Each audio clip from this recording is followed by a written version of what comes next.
Okie dokie, this is the Super Nintendo flashboard. This is Rev G. Although I didn't produce all the different variants, just had a good idea. Thought, oh, I need to change that. Oh, I need to change that. Next thing you know, I'm on Rev G. Anyways, this one has the CIC already mounted. That's kind of the first thing I do. Let's mount those. Anyways, just wanted to highlight a few things about this board. So if you wanted to make a game that did not require save data, then it could be as simple as this. And so on this one, this is a low map game, or low map cart, I guess. So you bridge that little bridge there. There's your CIC. And then on the back, you've got some jumpers here. And that's it. And that game works. So, let's see, this is...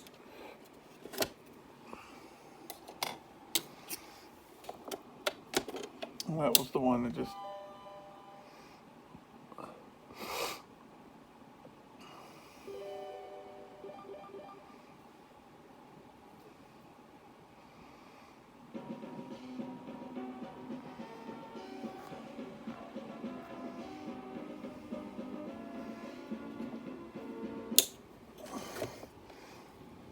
So that was that one. So, let's see here, I've got the high map here. So here's the high map version. You know, there's two maps, a low map and a high map. And so this one, again, it's got a 4 megabyte ROM, no save data. Okay, so these are the 4 jumpers here. And then there's 1 jumper on the back.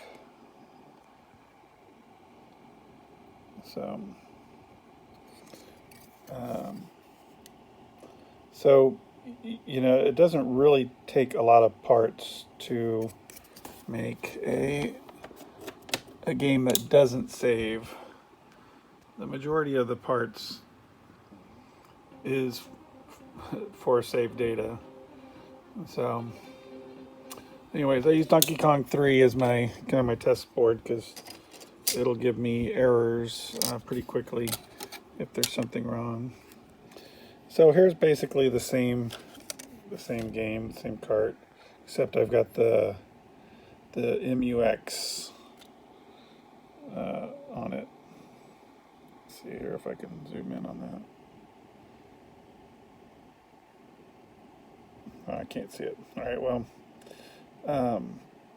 so this one can be high or low.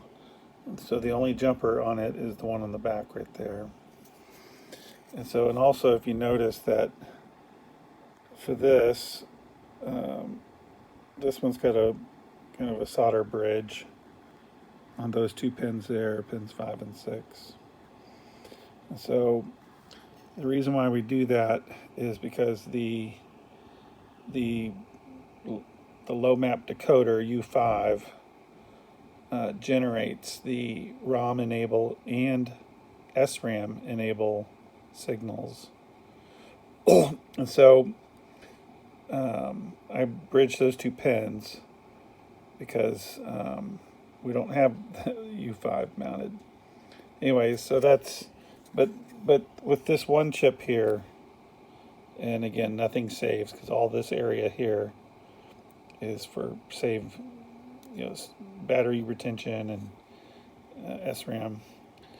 But doing this and that bridge allows me to do a low or a high configuration. And so right now it's low.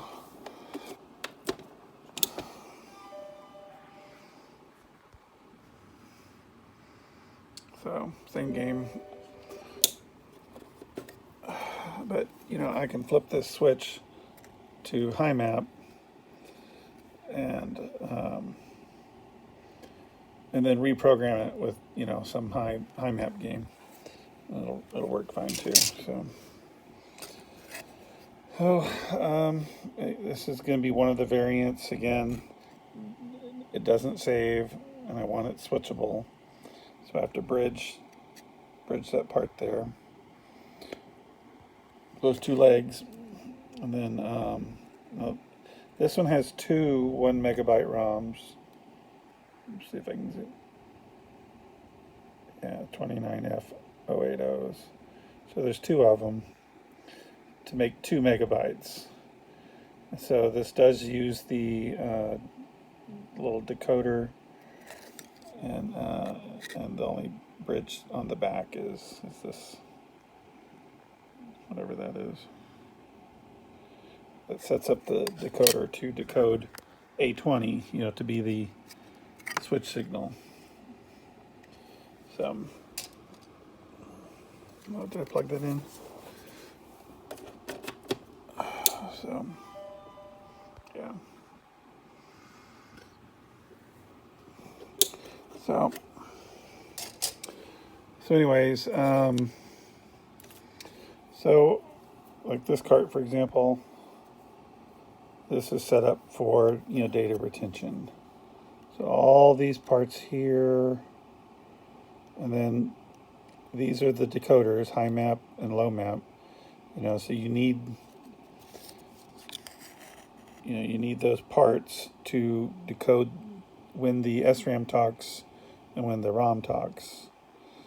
So then I don't really need the decoder here, this little U3, but it just simplifies things. If I want to add another ROM, then the decoder's already there. So anyways, so, and then U11, that also is part of the decoding of, to make the SRAM work, or FRAM for that matter. So anyways, but this is just kind of a basic cart. It can go high, it can go low. I don't have the switch on it up here. So I just, you can either bridge the back side where it says low map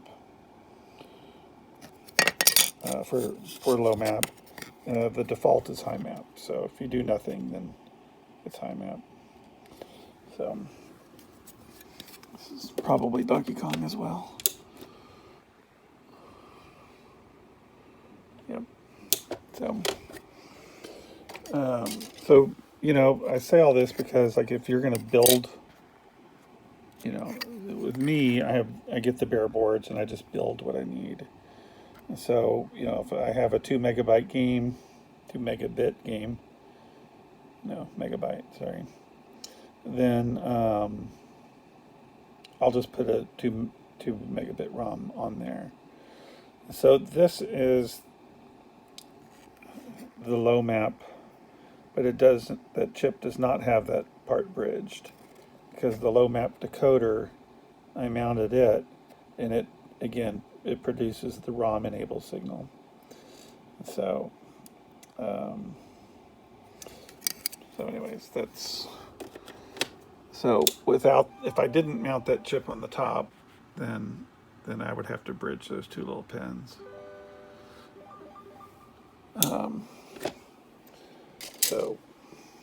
Okay. So this one here has the switch on it, and then this is a extended high ROM. It's really extended high ROM or low ROM. It doesn't really matter. But see where U11 is not mounted? That's because when I use the switch, it takes place of the U11. I can't have both. It's either the switch or U11 is mounted, and then I use the, one of the jumper pads to choose my mapping. So it's one or the other. So anyways, yeah, it helps reduce part count and just overall. So.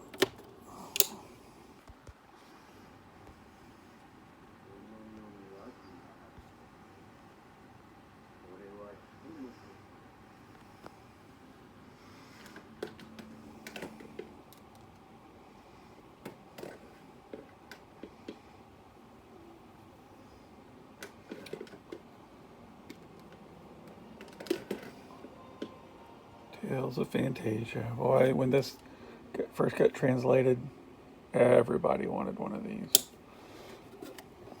So, anyways, so that's an extended ROM game. Tales of Fantasia is high map, so it's an extended high map game. It's got 2 ROMs, a total 6 megabytes.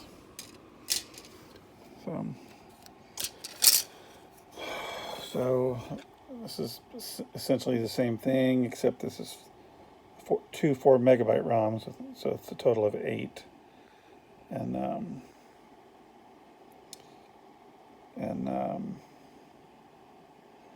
This one, for whatever reason, the programmer has difficulty programming the two 4s, but we'll work that out. But anyways, you can see all the parts needed, to that are associated with the save data.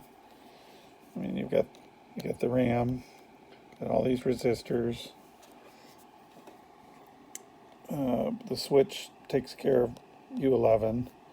Then you have all these parts here. You have this chip here. You get this chip here. Those are all related to save data. And even then, this isn't related to save data, but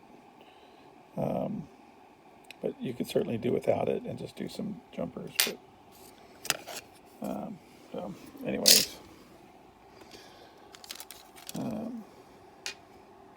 so, anyways, this board here, this is basically the same thing. You've got a switch that takes care of your high and low mapping. This right here is where a bank of dip switches could go. And so if you really wanted a solderless, version, you could mount this dip switch, and then everything you want to do could just be the flip of the switch. And so, but I haven't mounted that yet because, I don't need a solderless version. But,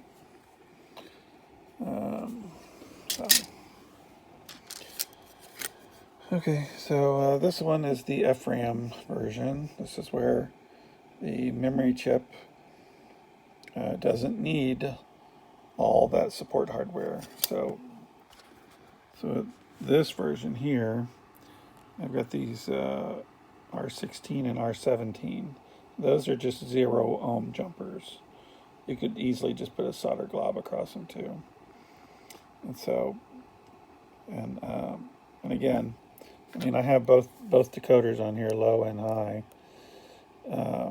in case I want to switch to whatever. But this chip here is necessary for the ferro, magnetic RAM to work, FRAM. But anyway, you can see that the part count is, a lot less. You don't have all that. You don't have a battery. So FRAMs are about, $3 on eBay. And so you saw that it didn't have a battery. So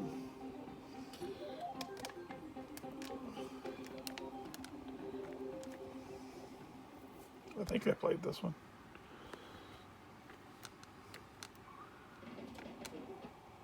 Yeah, so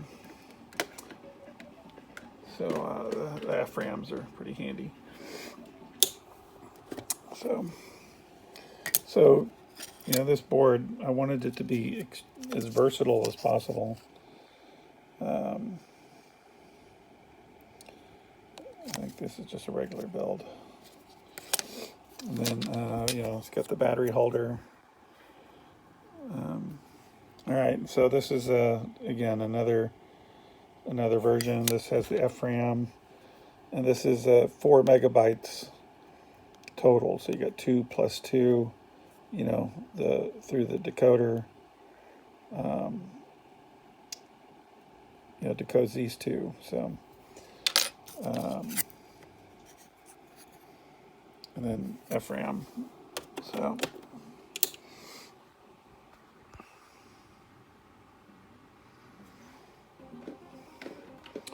So those are two megabyte ROMs combined to make 4. You know, so it's decoding A21, address A21 for the two ROMs. You know, so when A21 is low, then it goes to one bank. When it's high, it goes to the other ROM. So, and that's what extended high ROM is. You have A23, you know, decoding.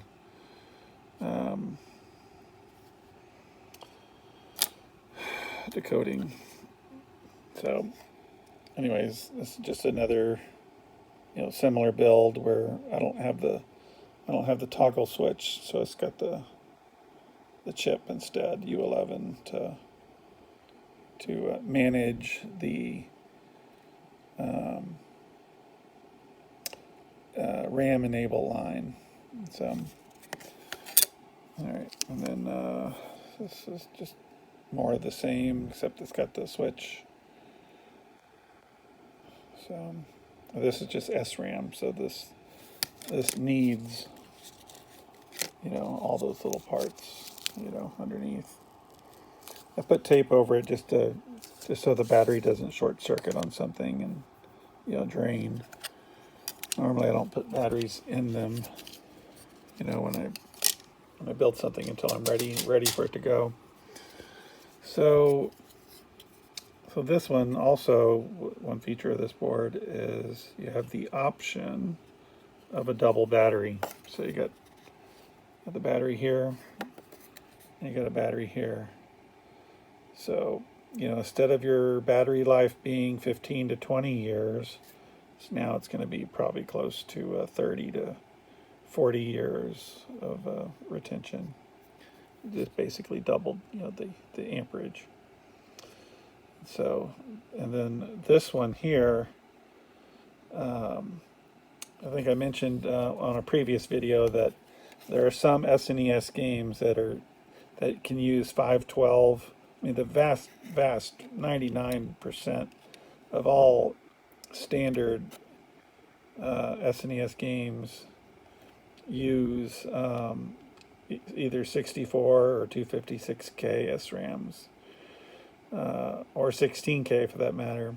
It's even smaller, but there's a couple of SNES games that use 512K, and even there's one, I think it's a horse racing game, that uses, you know, 1 megabit of SRAM. So, anyways, so we accommodate the possibility of those in this board as well. This has actually a 2 megabit potential, you know, so you have to mount a 2 megabit part, you know, to get 128, you know, K of RAM. So right now the only game that utilizes this much memory, which is ridiculous, but is this Super Mario Maker. And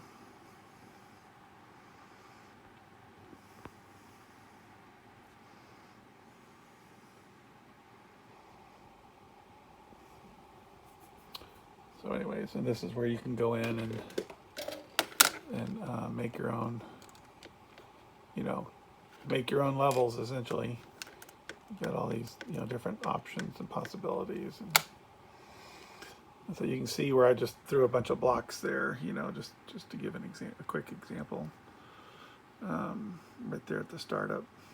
But so anyways, so yeah, I'm pretty happy with this board, and it's I have a whole bunch being assembled, and they should be here in about a month. And now they will only have 256K RAM on them, so building something like this, we would have to remove, you know, the RAM and replace it with the bigger one, which costs quite a bit actually, so quite a bit more. But anyways, whatever. That's, in a nutshell, that's the majority of, you know, what this board does. And so, you know, the nuance of this is that the mapping, you know, whether something's high mapped or low mapped, you know, basically from address A15 up, you know, is it's either connected linearly to the edge connector to A15 and up to A21, or if it's low map, then it skips A15 and then goes up to A22 for a 4 megabit game. And so because of that shifting of the addresses, it my first versions, version A and B, and even Rev C, didn't really. Well, I didn't really care about the mapping really. I wanted it to do a 4 megabit ROM, and who cares what the mapping was, because it worked either way. But using the smaller ROMs, then that brought up different challenges, and even the 1 megabit ROMs, the 080s, those brought up even more challenges, because when you need to get the addresses in the correct positions for ROMs like that to run, it required a little bit of ingenuity. Anyways, and so that's where Rev G comes in, where we were able to get all that done, and more. And so it's in my opinion, it's a very, very simplistic yet feature-packed circuit board. So some of the lessons I learned on this one, I wish I would have known, when I was making some of my other boards in the past, because each time I do one of these, it seems like I learned something new. So, anyways, well, that's it. Hope you enjoyed it.